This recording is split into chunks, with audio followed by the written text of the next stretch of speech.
The Bride Who Waits. Chapter 21. Mira returned home, still not completely sure what had happened. All the journey back, she thought over what she had known about Prince Mikhail before arriving in Shiloh, and all she had learned once there. If she really thought about it, Joshua and Mikhail shared several traits. It was very possible that they were the same person. And if Joshua was really the prince, there was no doubt in her mind that the stories she had heard about Jer were true. She could never see Joshua being the person Jer had claimed him to be. As she exited from the carriage, her mother greeted her with an annoying expression as she said, "They finally kicked you out?" "No, I made it to the end." Her mother threw up her hands as she exclaimed, "So close and you couldn't secure the position." "I did." The look on her mother's face matched her own disbelief. "What are you saying, girl?"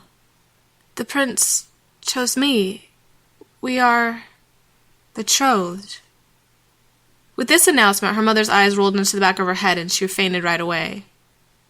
Mira wished she could share in her mother's reaction, but her body was too stunned to even do that. Instead, she sat down in the dirt, staring into the ground, as if it might tell her what to do now. Behind her, she heard a sound, and turned to see the coachman looking down at her. "The prince wanted you to have this, to remind you of him until he comes to get you." Holding out his hand, she rose to receive the gift. A brooch, made out of purple gemstones in the shape of a cluster of grapes. She smiled as she held the gifts in her hand, the warmness she usually felt at his touch, filling her as she thought of him.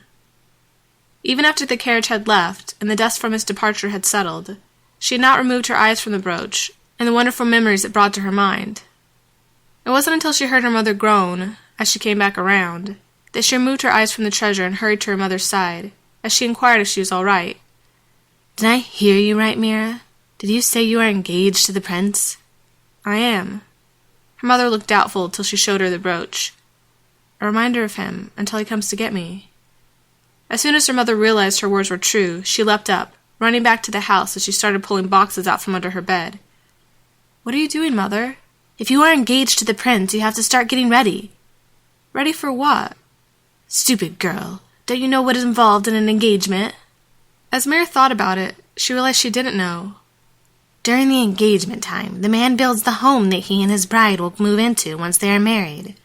While he's doing that, the bride is supposed to be preparing her wedding garments and making herself beautiful for when he comes." At these words, her mother paused as she looked back at her daughter. With a click of her tongue, she lamented, "We have a lot of work to do." "Wouldn't one of the dresses you bought me suffice?"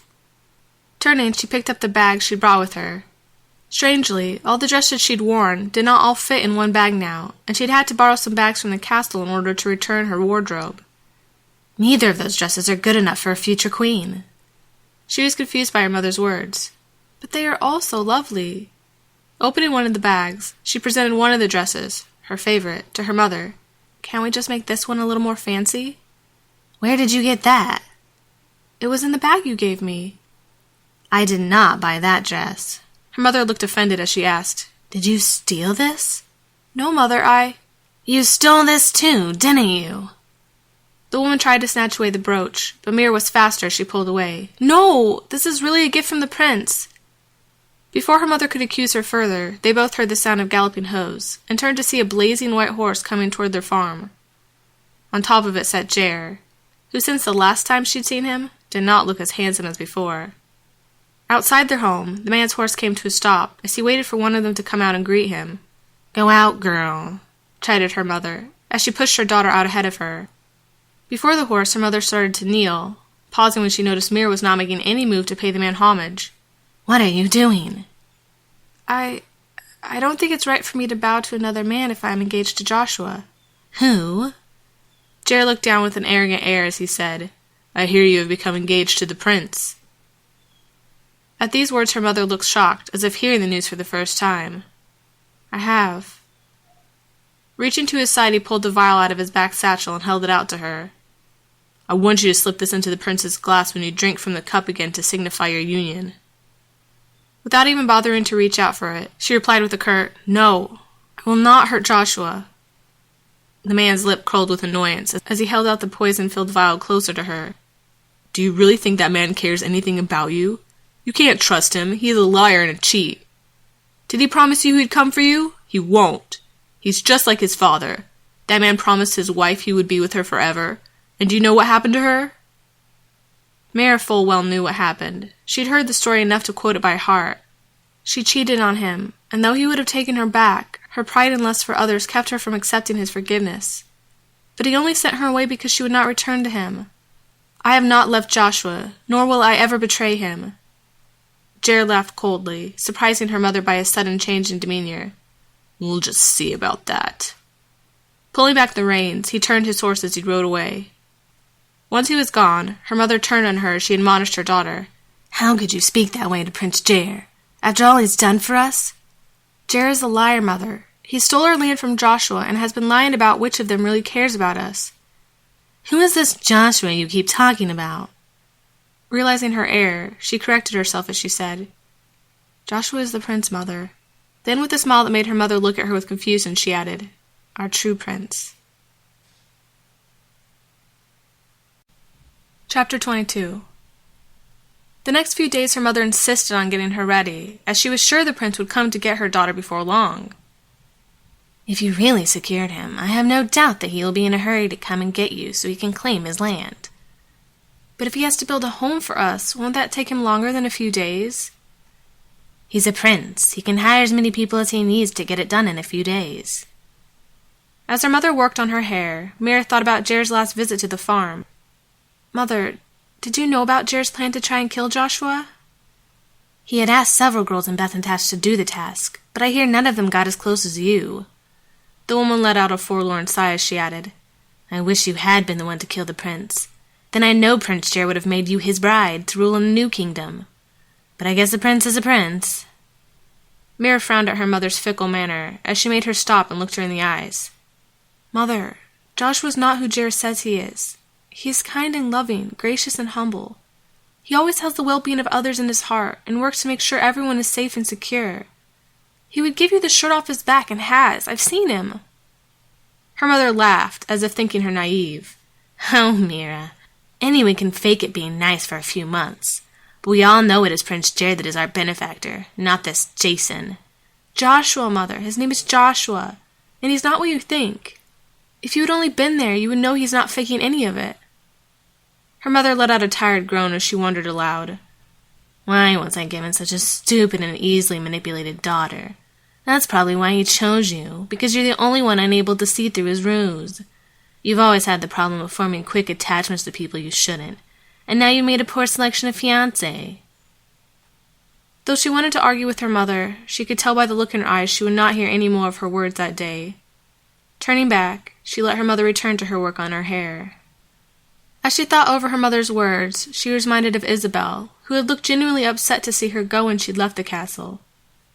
Mira almost regretted having left the woman without trying to mend their friendship.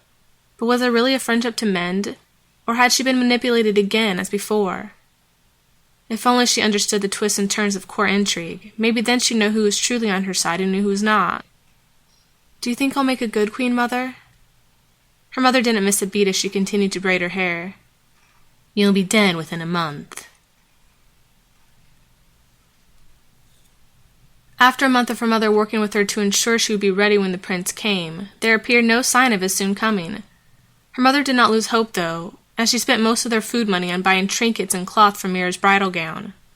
"Please, Mother, I know it's important I look nice, but Joshua would not want us to starve ourselves." "Hush, girl. Besides, you could use to lose a few pounds." "Mother, this isn't fat, it's just muscle." "Then you could use to lose some muscle. I'm sure your precious prince did not choose you because he prefers oxen over gazelles." At these words her mother looked at her in that way that Mira knew signaled she was pondering over what exactly it had been about her daughter that had secured the prince's affection. And as always she shook her head, a look of complete bewilderment entering her eyes before she turned to go back to her work. While her mother worked on her dress, Mira went back to her work in the field. Though her mother advised against getting dirty, Mira knew Joshua would not want her to be idle.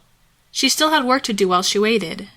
One day while taking her produce to market, a group of women stopped her as they asked, "Are you the one that is engaged to Prince Mikhail?" "Yes, I am." "How can you stand the thought of being with that monster?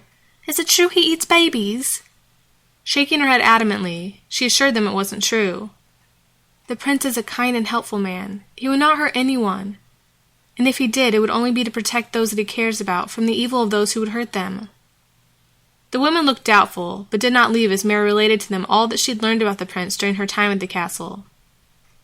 In the end, the women left looking more confused than ever, but Mira was glad to have at least filled their minds with a different image of Joshua and how he truly was.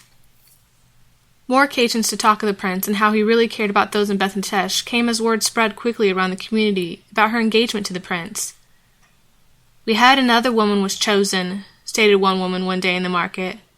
"She's claiming the prince is just what we've been told, that he forced each of you girls to do unspeakable things, and those that wouldn't were sent off to marry foreign dignitaries."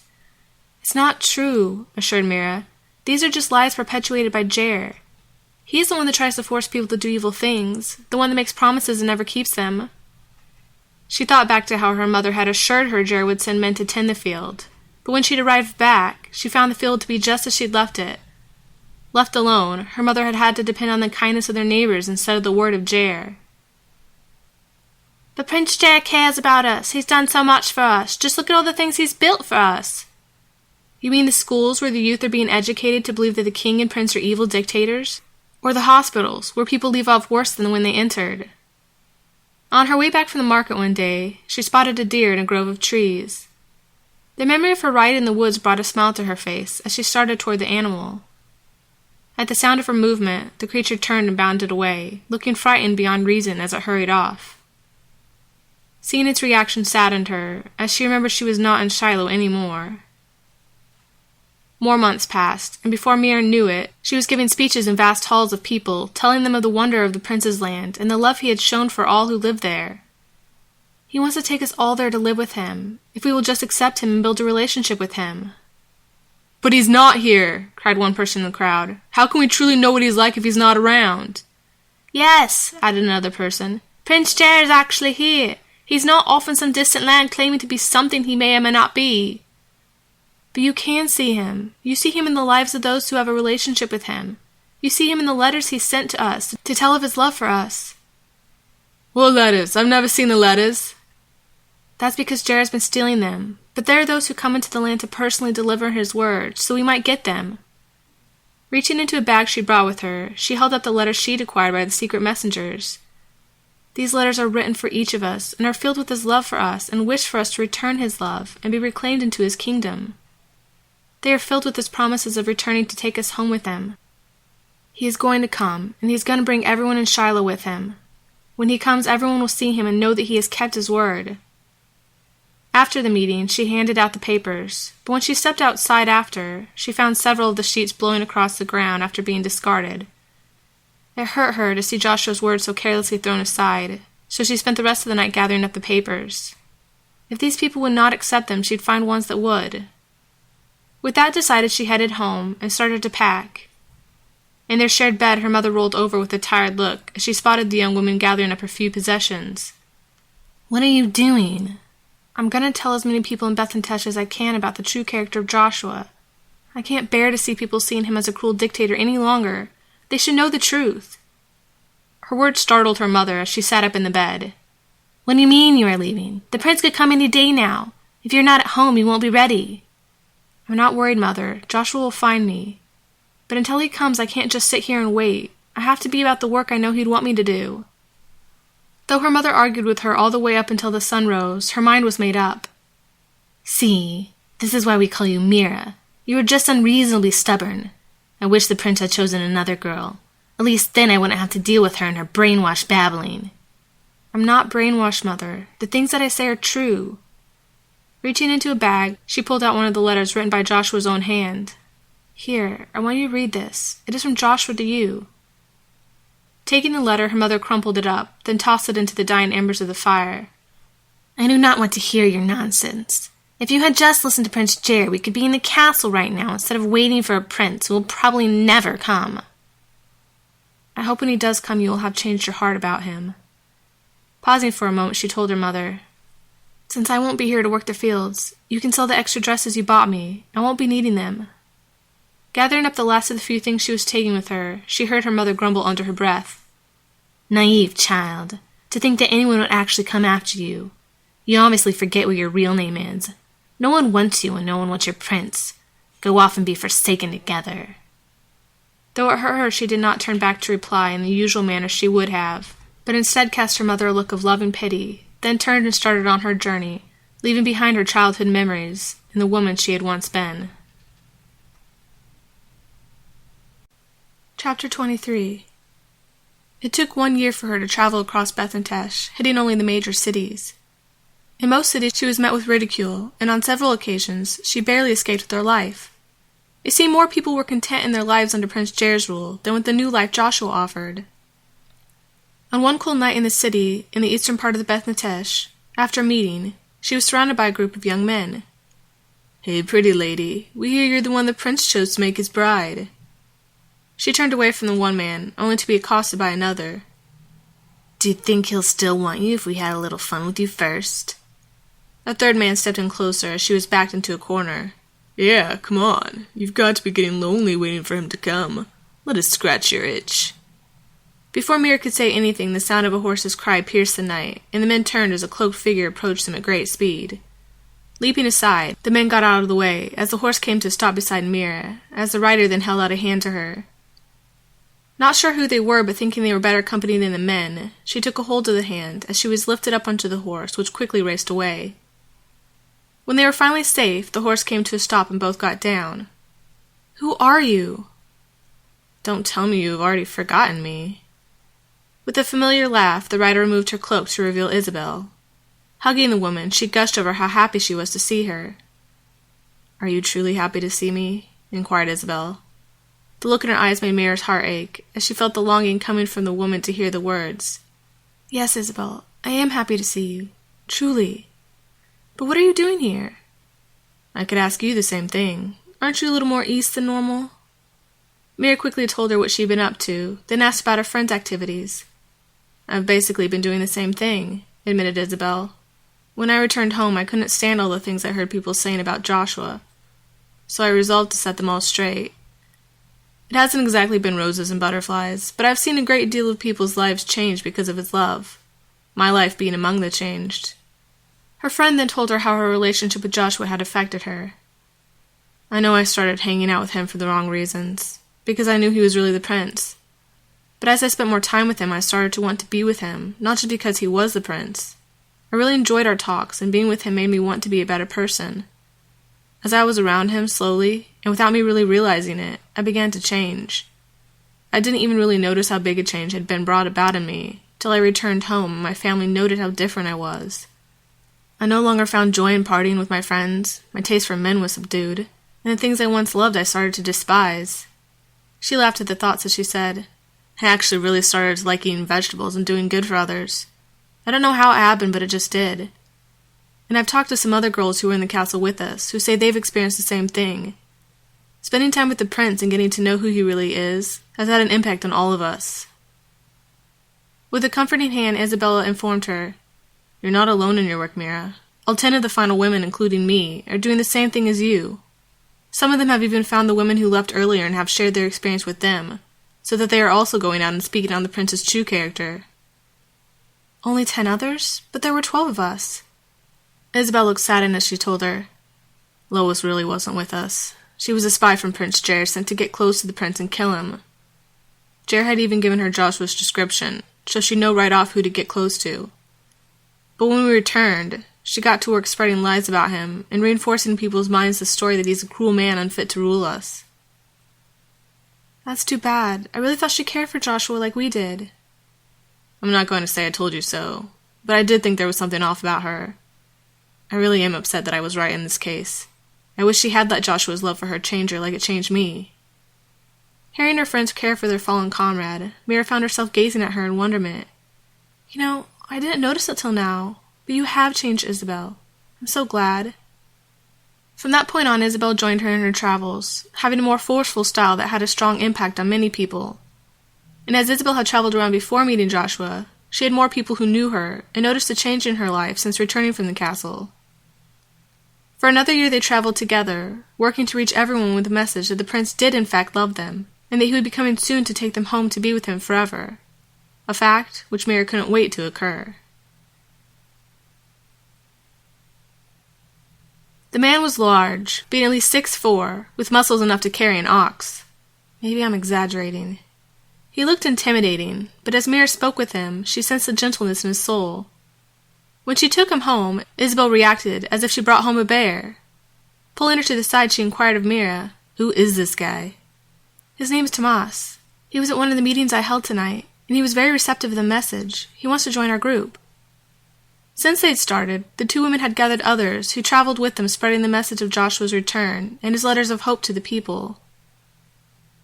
"Not everyone is suited to our life of travel," stated Mira. "I know some feel it's best for them to stay home and witness to their neighbors and family, but Tomas believes he could do the best work out in the field." Isabel glanced back at the man before returning her eyes to her friend. "I think he's better suited for work, yes, but not with us. He could crush both our heads between his hands at once." "Don't be ridiculous. He's a very gentle soul." "Come on, Mira. You know you're not always the best judge of character." "Then you talk to him. You're better at knowing when people aren't being truthful." With a determined look, Isabel headed over to the man, who she began to interrogate thoroughly. Though he only answered with a few words, by the time she was done, Isabel looked satisfied and said, "I guess you picked a good one. If he really wants to stay, he can.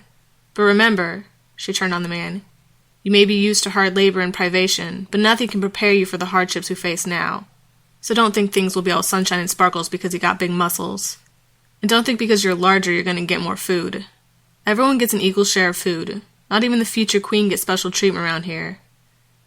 Mira laughed as she called her friend. "You're going to scare him off." "If this is going to scare him off, then he can go. We don't need weak souls. This work takes a special kind of person. Do you really think you're up for the challenge?" The man was quiet for a moment, and Mira was afraid he was going to turn and leave. But finally, with an adamant nod, he said, "I am." Isabel smiled. "I like this guy. I hope you stick around, big guy." That night, Tomas helped out in the kitchen, as a small group of workers prepared their nightly meal. When it was over, Isabel had him help with cleanup. No one gets special treatment, even new recruits. Outside the small shack, Isabel joined Mira, who cast her a curious look. "You sure are being hard on him. Are you really okay with him being here?" "I am." "Then why are you giving him all this work?" The woman thought a moment before responding, something Mira noticed she had started to do more of late. "I can tell he's a gentle soul. He cares about people, and that can be a strength. But it can also be a weakness. I want him to see that while it's important that he helps others see the love Joshua has for them, that he also sees it himself and builds his own foundation in the belief that the prince is soon coming. Things are only going to get harder from here on, Mira. We're all going to have to work extra hard to make sure we are ready to face the hardships, especially since we might have to face them alone." Her words confused Mira as she asked, "Alone? But we have so many people with us." "We have people with us, but the work still left to do is more than the number of workers we have. At some point we are going to have to split up, and when that happens we won't have each other to help encourage us of the prince's words. When that happens we will have to rely on our memories we have of him and the words we have hidden in our hearts. Only those who have put their complete trust in the prince and his word will make it through. I just want to be sure he's ready for that all of us will be ready for that." Mira smiled as she embraced her friend. "I'm glad you are with us, Isabel. You are my strength in this time of waiting." "And you mine. But when we are separated?" Mira started to object, but Isabel insisted it would be so. "When it happens, I want you to promise me that you will not falter, that you will not fall, no matter what happens. No matter what you have to give up or what hardships befall you for Joshua's sake." "I promise." The two smiled, as the words reminded each of them of the prince, who they both loved, but each in their own way. "Come on, let's go inside," stated Isabel. "I want to make sure that Tomas hasn't broken any of the dishes with his big gorilla hands." Mira shook her head with a smile as she chided the woman. "Isabel." Stopping in the doorway, she watched as Isabel instructed Tomas on the correct way to do things. Watching the two interact, she thought of Joshua and of the palace and the life that was promised to be hers again. Looking back out of the night sky, she let out a heavy sigh as she told the expanse, "Please come soon. I miss you so much." Chapter 24. In the 3rd year since her engagement, rumors began to spread that the prince had become engaged to a new woman, and that he would not be coming for her. This news greatly upset Mira's mother, who sent her a letter, telling her of how she had known the prince would do this, and how shameful it was of him, to not even at least send her some sort of gift, an apology, for breaking things off. "Joshua wouldn't do that," stated Isabel encouragingly. "I could tell he loved each of the women, but he looked at you differently than he did us. It really wasn't until I noticed his love for you was different from his love for me that I started to feel guilty." Noticing the tears forming in her friend's eyes, Mira hugged her close as she assured her, "I have forgiven you. I know you would never hurt Joshua or me now." "Do you think Joshua will forgive me when he finds out our friendship was started on a lie?" "I'm sure of it." At the mention of lying, she felt a pain in her chest that made her wince, as if she really had been injured. Noticing her friend's discomfort, Isabel asked her what was wrong. "If Joshua's going to have trouble forgiving anyone, it's going to be me." "Why is that?" "Because I never told him the truth about me." "What, that you're really a man?" Isabel laughed till she noticed the seriousness in her friend's face. "Wait, is that it?" She shook her head. "No, it is much worse." With a comforting hand on her shoulder, Isabel inquired if it was okay if she should know. With a slow nod, Mira agreed she would tell her. "I guess for starters I should tell you my true given name. It should help you understand the rest better. When my mother first saw me, she declared me a forsaken child, as she would much rather have had a son." Do you not grow tired of waiting? The question had become more prevalent as more time passed. In her 4th year of engagement, it seemed to be asked at least once a day when she greeted people. "Why do you even think he's still coming? You should just give up on him and go marry a nice Beth-attached man. You're still young and beautiful." When the words weighed especially heavy on her, all she had to do was look at the brooch she kept pinned above her heart to remember his eyes and the smile on his face. Even as those around her lost hope that he would ever come, she remembered his promise that he would, and she held on. "I have to go," stated Isabel one day. "Some of our friends in Western Bethlehem are growing discouraged, and I need to encourage them." Not wanting her to go alone through the rough terrain, Mira asked Tomas to go with her. Mira was sure that not only his muscle, but his level head would aid in whatever things Isabel encountered in her journeys. "Make sure that she doesn't bite off more than she can chew," Mira advised Tomas. "She might act like she can do everything, but she is just human like you and me. Make sure she takes a break and remembers to eat. And keep her from losing her cool. I know she's gotten a lot better, but she can still get a little overly passionate, and that can get her into trouble. You read the crowd and make sure to get her out before things get too hairy." When her friend was gone, Mira continued trying to reach the hearts of those around her. With the help of other workers, she continued to spread the message of the prince's true character, and of his love and promise to come and take them to a better life. Through the time they had worked, many workers had come and gone, some to work in other fields, while others had become discouraged, and returned home to lives they thought better suited them. But still others had remained with them, and more workers were joining their small band daily. Among those was a man by the name of Simeon, who had proved to be as hard a worker as Tomas. "You know, that Simeon isn't bad-looking," mused one woman to Mira one day, as they worked gathering up food for the local orphanage. "And he is a hard worker. You two could have a very happy life together on your own little plot of land." "I'm engaged," Mira reminded her, "and even if I wasn't, there's too much work to do to think about marriage." "You can't stay single forever. Eventually you're going to realize it's time to settle down. When Joshua comes and gets me..." "It's been 4 years, Mira. It's great what you have been doing to help the people of Beth-Tesh in his name. But you really should drop this fantasy that he's ever going to come down here and take you or any of us home." Mira frowned at the woman's words as she asked, "If you don't believe he's coming, why are you doing this work?" The woman did not look like she knew herself as Mira added, "You can't even answer because of love for him? If you at least had love for him, you'd eventually regain your trust that he'll keep his word. But to not even have love for him anymore? I think you need to find your affection for him again, before you end up turning away someone who does believe he'll come." The woman looked abashed by her words, and left as Mira continued the work alone. Later in the day, when she had finished the last basket, she headed out to the field, where she knew the men of their group were working. With a bucket of water in her hand, she offered a drink to each of them, who eagerly took the cold liquid. "You're an angel," commented one man. "And just as beautiful," added another. "You always have this glow about you, Mira. Where does it come from?" She did not know herself as she shrugged. "I guess it must come from knowing there is someone out there who loves me and is thinking of me." "That can't be it," stated one man. "My wife never glows." "She said the person loves her. You don't love your wife. That's why she doesn't glow," grinned the second man. "Oh, that makes sense," laughed the first. At night the group headed back to the quarters they had temporarily set up for themselves to stay in while they were in the area. In the morning Mira rose up early to make everyone breakfast out of the provisions they had grown during their downtime. "It smells delicious," stated Simeon as he came into the small kitchen. "I heard you up last night working on those baskets for the orphan babies, and now you're up with the sun? When do you get sleep?" She smiled, not feeling tired, even though it's true she had only had 2 or 3 hours worth of sleep. There's just so much to do. I figure I can sleep when I get home. To visit your mother? No, when Joshua takes us to our true home. The man looked thoughtful as he took a seat at the little table. You really believe he's still coming, even with all the reports that he's been engaged to a new woman and married her? Yes, he made a promise and I believe his words. At the thought of him, she touched the brooch, a habit she developed whenever his name or memory came to her mind. I wish I could have that confidence in him. I know it's hard since you haven't actually met him in person, but he'll be all the more happy that you believed, simply by having Isabel and my words and the words of his letters. And when you get to the kingdom, you'll have all the time you need to spend with him and to get to know him face to face. Turning back to her work, she felt Simeon watch her for a few moments, then heard the chair creak as he rose. Stepping up beside her, he looked at what she was making as he asked, "Where did you learn to cook?" "Candace, a worker in the kitchen, taught me a lot, and the rest I learned through trial and error. I can't wait to show Joshua all that I've learned when he comes." "I'm sure he'll just be happy to see you."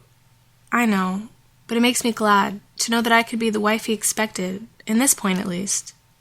Though he was confused by her words, he didn't have a chance to ask about it, as the rest of the workers came into the room, ready to eat. After breakfast they headed off to their different jobs, spreading the word and the love of the prince they were all eager to meet someday. At the orphanage, Simeon and Mira passed out the blankets and food baskets that had been made up for the youths. Afterwards they remained to spend time with the children, who seemed more thrilled by the attention than the presents. "We don't get many visitors here," explained the head of the orphanage. "The only time we really get anyone is when they are looking to adopt, but once they've decided on a child, or decided they don't want a child, they don't return." The thought saddened Mira, as she spent the rest of the time telling the children of the kingdom, and how they'd never be alone in the new home. "There are children your age there, and everyone has a friend. When you're not working with each other, you'll be playing together." "Will there be pie there?" asked one boy. "All the pie you'll ever want, and in all the flavors you can think of." "Even grape pie?" asked one small girl. She smiled at the thought. "Even grape pie,"